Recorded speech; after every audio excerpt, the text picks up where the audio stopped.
Retrouvez dans cette vidéo les conseils de jeu et analyse de nos chevaux sélectionnés. Pour les joueurs de couplet gagnants, placez le 9, le 2 et le 11.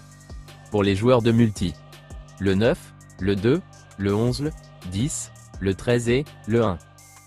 L'hippodrome de Dieppe accueille le Quintet Plus ce samedi avec le prix Céréaliste, qui a réuni 14 partants. Intéressons-nous tout d'abord à Happy Harry. Le numéro 9 cherche une victoire dans les gros handicaps, il peut trouver son jour. Happy Harry est en belle forme et cherche activement une victoire dans la catégorie des gros handicaps.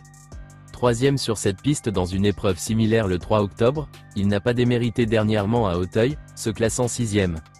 Il a franchi les paliers cette année sur les obstacles et semble capable de remporter une épreuve de ce style en valeur 56,5. Il défend l'entraînement de Michael Serror, particulièrement en forme cet automne et peut l'emporter à l'issue d'un parcours sans souci.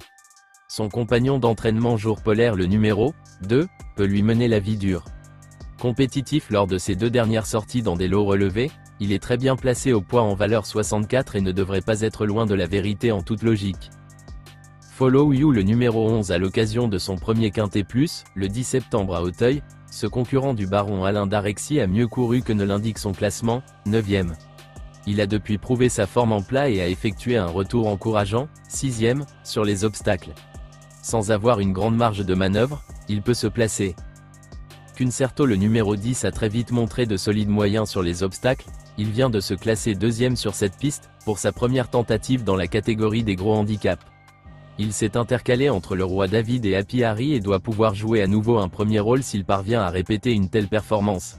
Il convient de s'en méfier, à l'instar de Dixon Senora le numéro 13, même s'il effectue une rentrée après une longue absence. Bon compétiteur en plat, il est assez bien placé dans le bas du tableau et il peut tirer son épingle du jeu dès son retour à la compétition.